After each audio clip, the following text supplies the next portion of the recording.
Hi అందరు ఎలా ఉన్నారు? Welcome back to my channel. ఈరోజు ఎగ్ పుల్స్ చేద్దామా తెలంగాణ స్టైల్లో. ఫస్ట్ జీలకర్ర అండ్ మెంతులు కొంచెం ఫ్రై చేసుకొని పౌడర్ చేసి పెట్టుకోవాలి. నెక్స్ట్ ఆయిల్, జీలకర్ర, ఆవాలు అండ్ పచ్చిమిర్చి.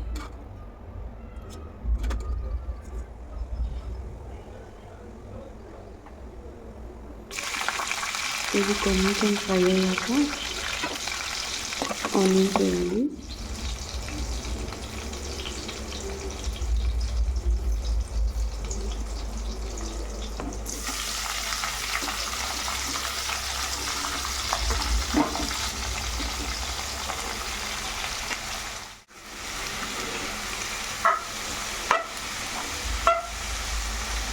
ఆనియన్స్ త్వరగా ఫ్రై అవ్వడానికి కొంచెం సాల్ట్ యాడ్ చేసుకుంటే త్వరగా ఫ్రై అయిపోతాయి. నెక్స్ట్ ఇందాక మనం ఫ్రై చేసుకున్న జీలకర్ర అండ్ మెంతులు పౌడర్ చేసేసుకోవాలి. నెక్స్ట్ అప్పుడప్పుడు మధ్యలో ఇట్లా కలుపుతూ ఉండాలి. నెక్స్ట్ అల్లం వెల్లుల్లిపాయ పేస్ట్ యాడ్ చేసుకోవాలి.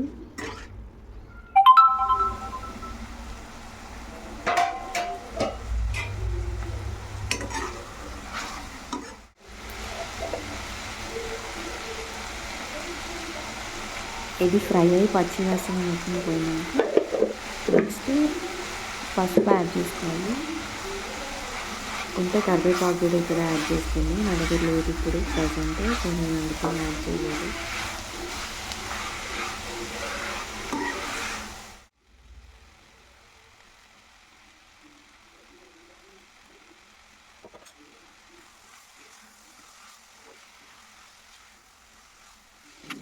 ఇలా అంతా ఒకసారి మిక్స్ చేసేసి క్యాప్ పెట్టుకోవాలి. ఒక 2 minutes అట్లా.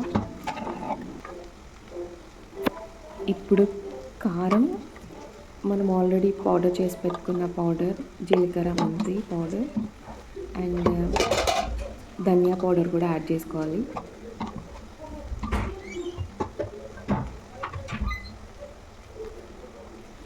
ఇవన్నీ వేసాక ఒకసారి మిక్స్ చేసేసి క్యాప్ పెట్టేసేయండి ఒక 2 minutes.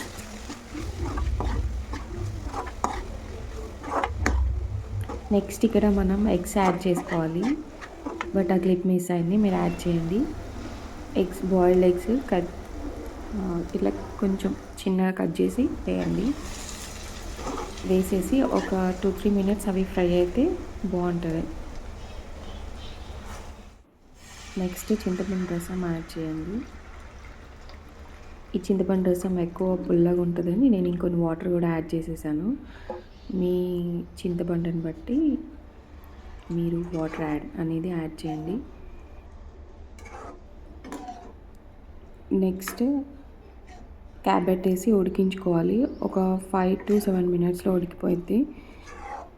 లాస్ట్లో ఆయిల్ అనేది పైకి వస్తుంది, అప్పుడు మనకి కర్రీ అయినట్టు. లాస్ట్లో కొంచెం కొత్తిమీర యాడ్ చేసుకొని సర్వ్ చేసుకుంటే అయిపోయింది. అంతే ఈ వీడియో. Bye bye. Thank you for watching.